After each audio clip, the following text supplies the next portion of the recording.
I was absolutely over the moon thrilled.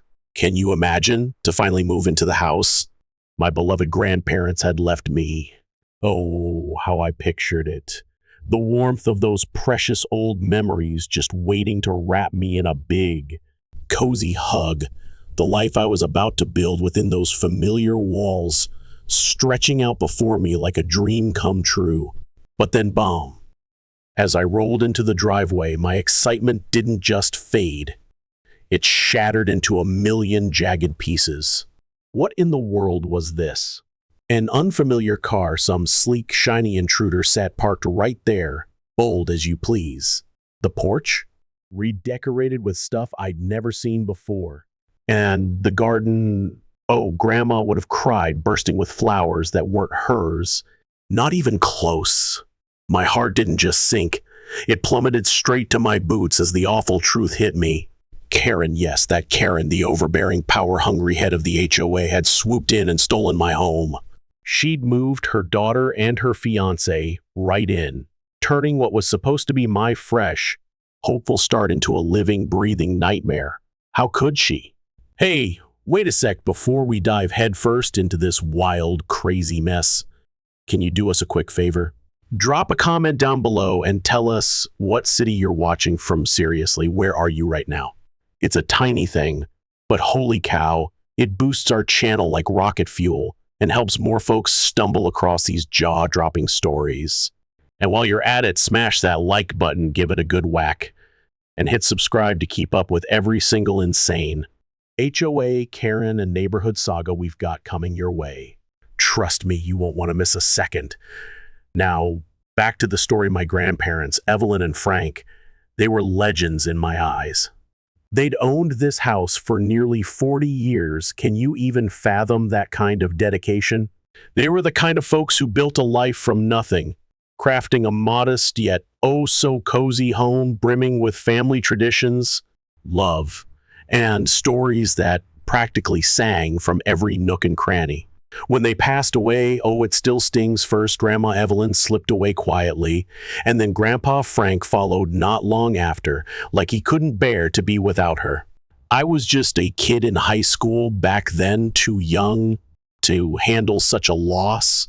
My parents took care of the will and inheritance stuff, bless them, and even though the house was legally mine, we couldn't face going back. Can you blame us? It just hurt too much.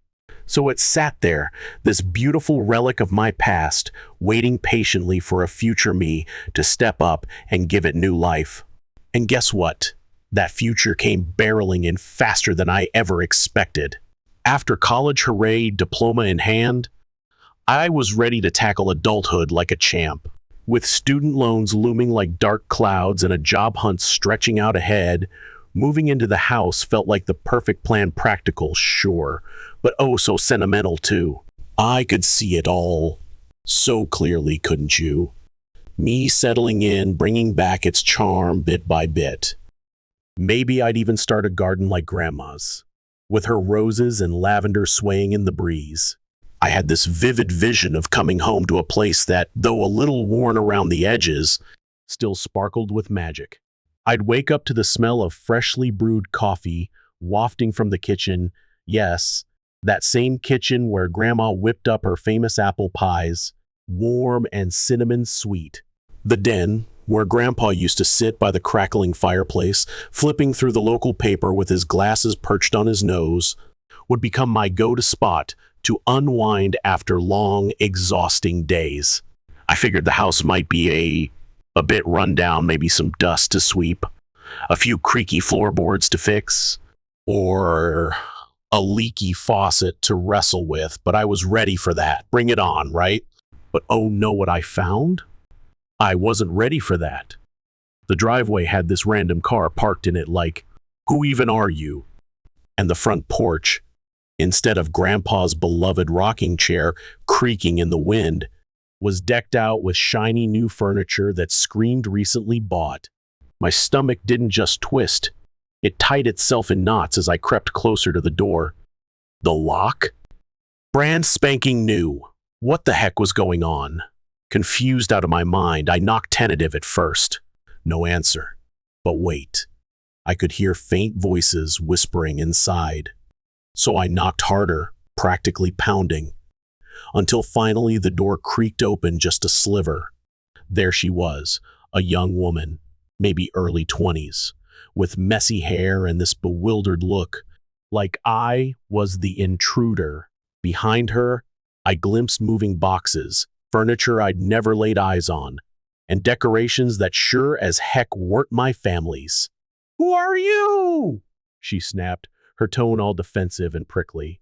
That question slammed into me like a freight train. Who am I? Are you kidding me? I'm the rightful owner of this house, the keeper of its memories, the guy who legally inherited it. My childhood is woven into these walls. But before I could spit that out, another voice piped up from the hallway. "Who is it, babe?" And a guy, probably her boyfriend, strolled up to join her at the door, eyeing me like I was some lost salesman. I stammered, "Ooh, why was this so hard?" before I found my footing. "This is my house," I blurted out. "I'm Tom, Evelyn, and Frank's grandson. I just finished college and was planning to move in. Hello?" The woman shot a quick glance at her boyfriend, and her face hardened like stone. "I think you're mistaken," she said, stepping forward to block the doorway even more. "We've been living here for months. Karen from the HOA approved everything." Karen! That name, oh, it lit up every red flag in my brain like a 4th of July fireworks show. Karen, the head of the Homeowners Association, was this notorious busybody who lived to enforce her ridiculous rules and stick her nose in everyone's business. Growing up, I'd heard my grandparents grumble about her nonstop complaints about their mailbox, their fence, you name it. A pit opened up in my stomach, deep and dark. Somehow, that sneaky Karen had snatched control of my house while it sat empty. And now her daughter and fiancé were squatting here, acting like they owned the place. How dare they? I didn't sign up for this. Did you think I would? I expected a house waiting for me to breathe life back into it, not one ripped out from under me like some cruel prank. Standing there on that porch, the weight of this insane mess started crashing down.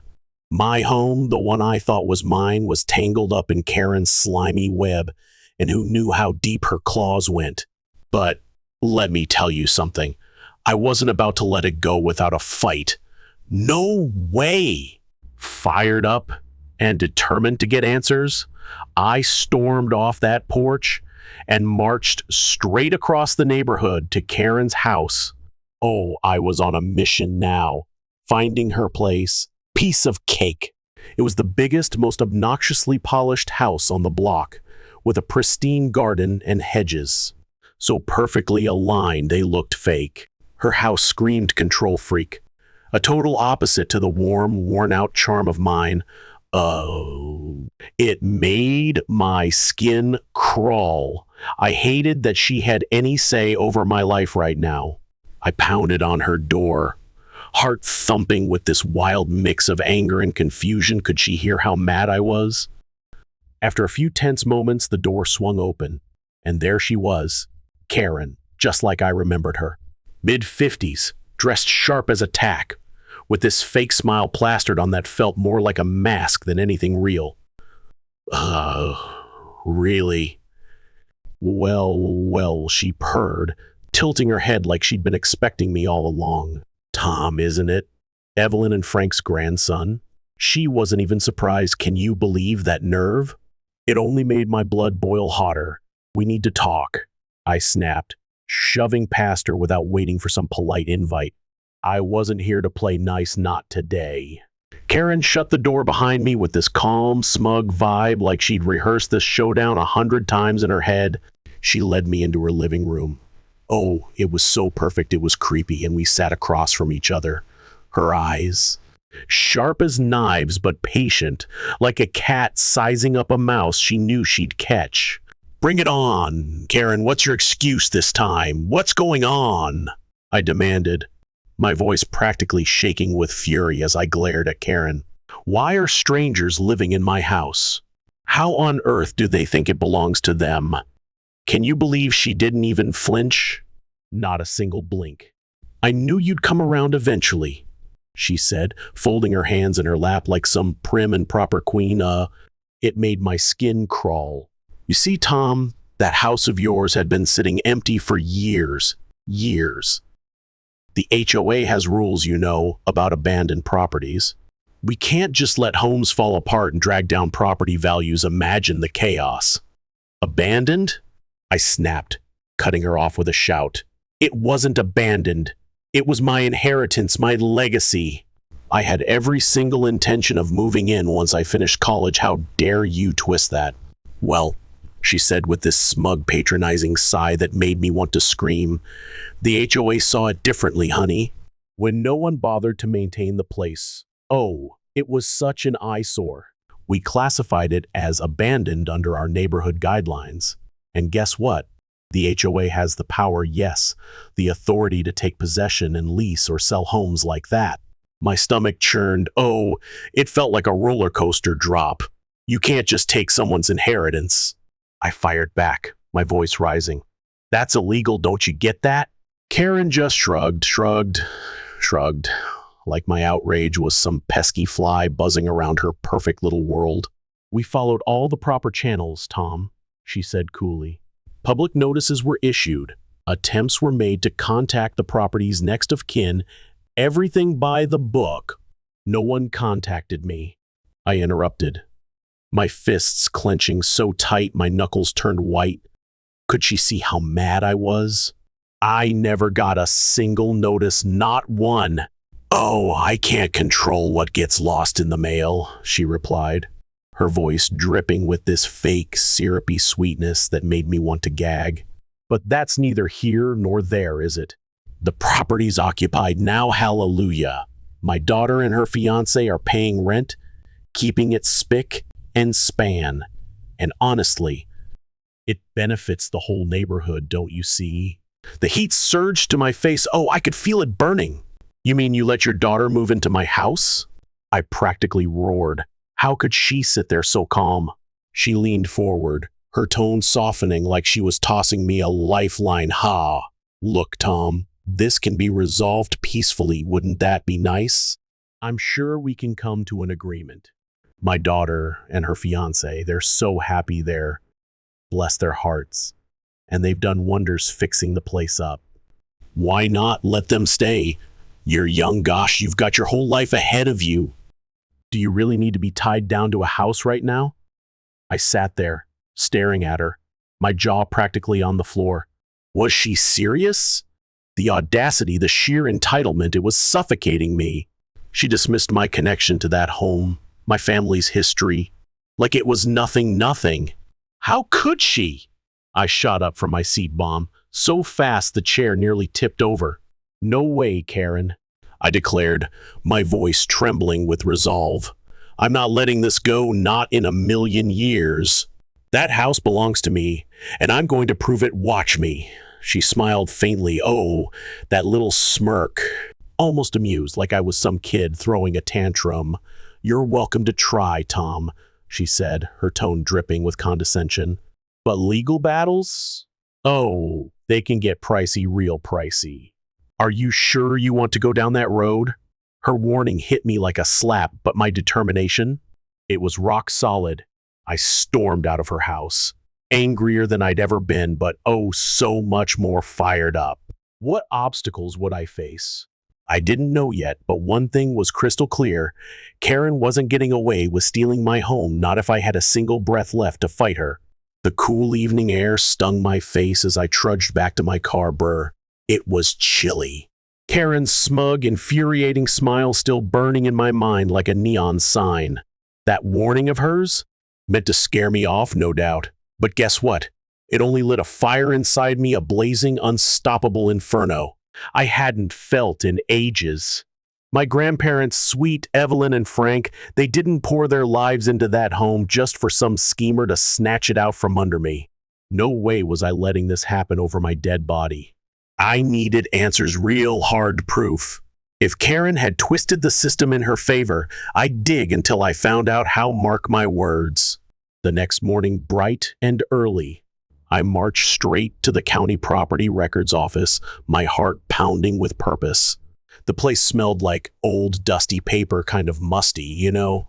And the hum of ancient computers buzzed in the air as a middle-aged clerk shuffled through files at her desk. "How can I help you?" she asked, peering over her glasses. "I need everything on 62 Maple Avenue," I said, urgency lacing my voice. "Ownership transfer records, legal notices, the works." She tapped away at her keyboard, click, click, and soon handed me a hefty stack of documents. "Here's what we have on file," she said with a nod. "Oh, jackpot." I plopped down in a corner chair and dove into the records. My hands were practically shaking. The transfer of ownership? Filed just 6 months ago under some shady HOA abandonment clause. 6 months. My heart sank. Oh, it felt like a punch as I pored over the details. According to these papers, notices had been sent to me over and over for a whole year. Can you believe that? And when no one replied, Karen swooped in and pushed the transfer through a property management company.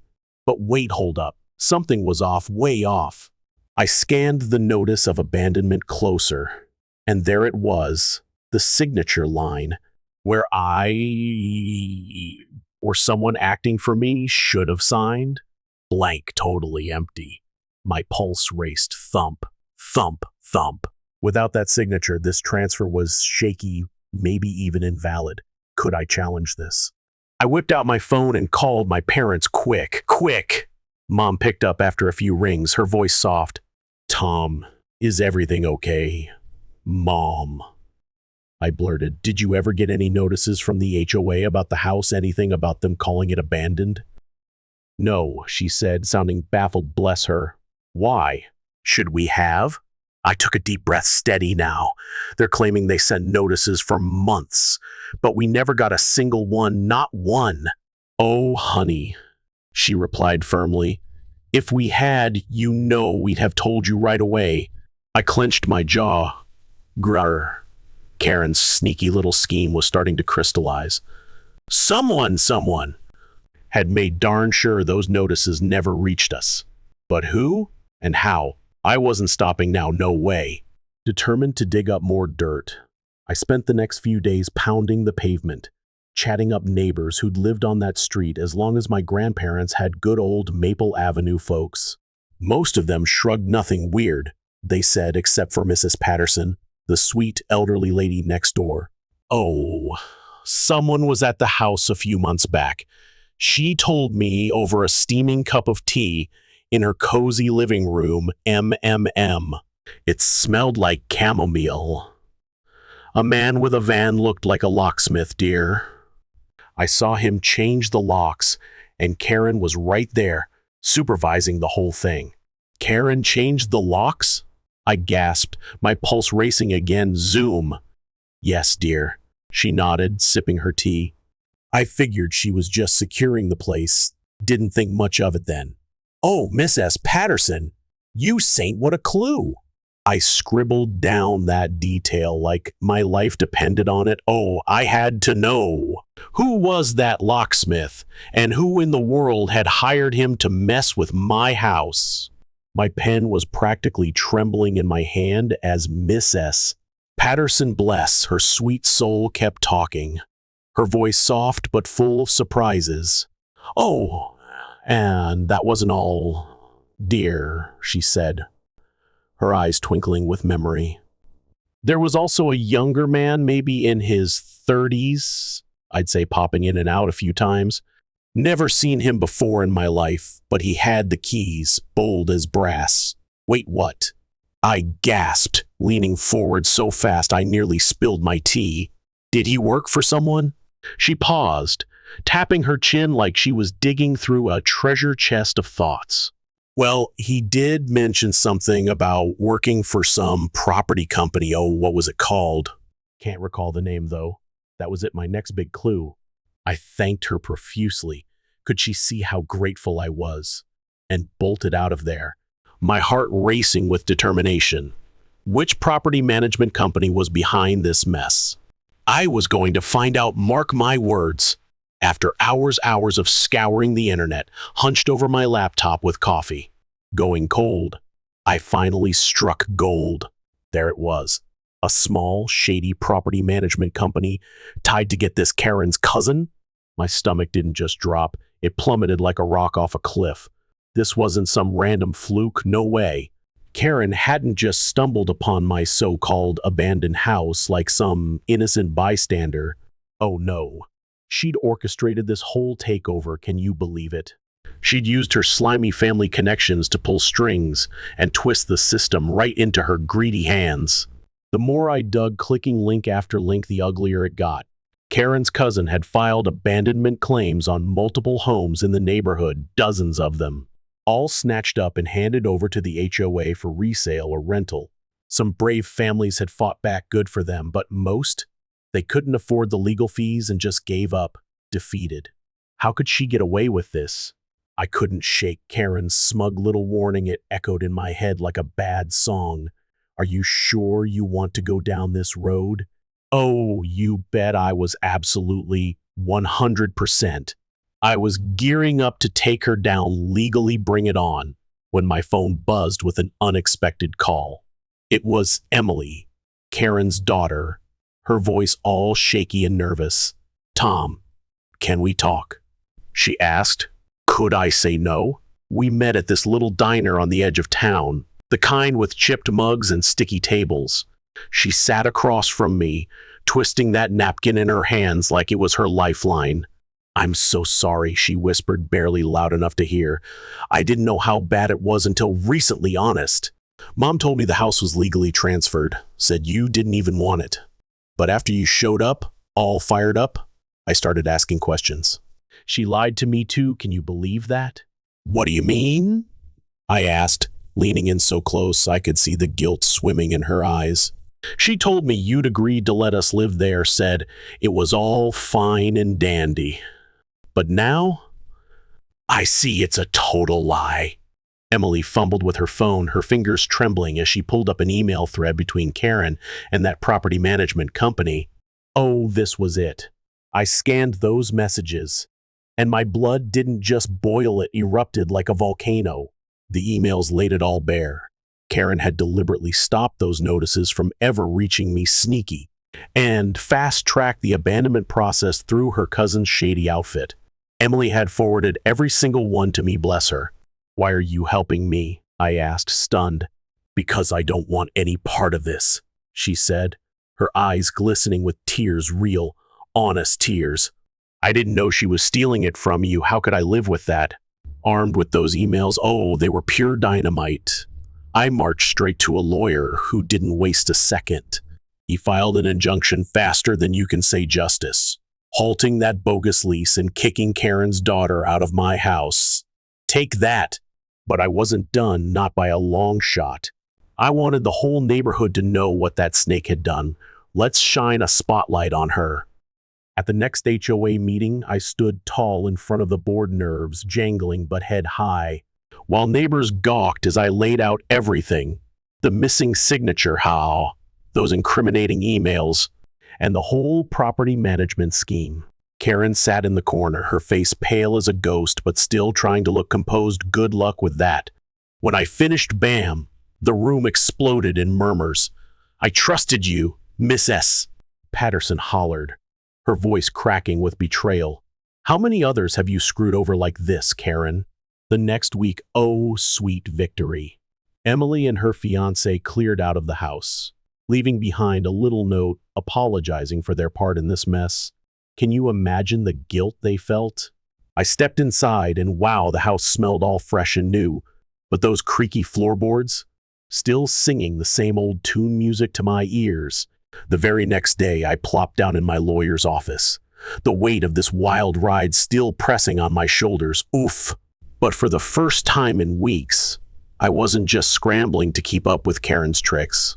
I was taking charge. Heck yes. We've got enough to file charges, my lawyer, Mr. Evans, said, tapping those printed emails on his desk like they were gold bars. Fraud, property misrepresentation, forgery, she's crossed every legal line in the book, every single one. I want to press charges, I said, my voice steady as a rock. No way am I letting her slink away from this. Evans nodded. Oh, he was on board. It's not just you, Tom, this is bigger. With this evidence and other neighbors stepping up brave souls, Karen staring down a civil lawsuit and maybe criminal charges. Wow. We'll let the DA tackle the criminal stuff, but we're hitting her hard in court for damages. Let's do this. I walked out of there that day with a plan clicking into place, and this fierce sense of justice bubbling up inside me. Could I really pull this off? The next few weeks? Intense doesn't even cover it? Holy cow. My lawyer filed a civil lawsuit against Karen, slamming her with charges of fraudulent misrepresentation and theft of property. Boom. The star of the show? That email thread from Emily, proving beyond a doubt that Karen had hidden those notices and bent the HOA rules to steal my house. Gotcha. During the lawsuit, Emily took the stand for me. Can you picture it? Her voice quivering but strong as she spilled the truth. I believed Mom when she said the house was legally ours. Why wouldn't I? She said. But after Tom showed up, I started digging. Oh, the questions I asked. That's when I found out she'd buried the notices and rushed everything through. I had no clue what she was up to. None. Karen sat across the courtroom, stone-faced. Oh, she tried so hard to look unbothered, but I caught her fingers twitching, her perfect little defense cracking like cheap glass piece by piece. After the hearing, I bumped into her outside the courthouse. She was just standing there by the steps, staring at the ground like a scolded kid. I thought she'd ignore me, wouldn't you? But she looked up, her eyes bitter. You've ruined me, she hissed. Oh, the venom. No. I shot back, cool as ice. You ruined yourself, Karen. You could have left my family's house alone. Why didn't you? But no, you had to push your luck. Her lips tightened into a thin, angry line. You won't stop, will you? Nope, I said, standing tall. Not until every ounce of damage you've done is fixed. Count on it. Her face hardened. Ooh, chilly. Don't think you've seen the last of me, she warned. I walked away, her threat buzzing in my ears. Did she think that scared me? Not anymore. This time, I knew I could handle whatever she threw my way. Bring it on. The civil trial wrapped up in my favor. Yes. The court ruling that her property transfer was a fraud, tossing out her lease with Emily. Poof. And officially naming me the legal owner again. Hallelujah. But wait, there's more. Karen got slapped with damages for all the time I couldn't live in my home. Plus, she had to cover my legal fees. Cha-ching, mister. Evans said it was a hefty chunk enough to bring that house back to its old charming glory suite. But hold up, the fight wasn't over yet. The district attorney jumped in. Oh, big time. Launching a criminal investigation, and with the mountain of evidence we handed over, bam. Karen got arrested, handcuffs and all, on charges of real estate fraud and forgery. The DA didn't stop there. They went after her cousin's property company too, digging up more fraud cases across other neighborhoods. Can you say karma? Seeing it all play out gave me this weird, warm sense of closure. Finally, the woman who thought she could outsmart everyone, was now facing jail time, and financial ruin couldn't happen to a nicer gal. When I stepped back into the house, oh, that moment it felt different, alive again. Standing in the living room, I swear I could see my grandparents Evelyn and Frank beaming down at me, proud as punch for the fight I'd put up to save their legacy. Did they know? The floors creaked, just like always. Creak, creak. But now, that sound wrapped around me like a warm hug, reminding me this house was mine, mine forever. As I rolled up my sleeves, repainting walls and patching cracks, sweat and all Karen's words looped in my head. Don't think you've seen the last of me. Maybe I hadn't. Who knows? But for now, I had what I'd fought for. Justice check, closure check, and a future to build in the home that was always meant to be mine. Oh yes.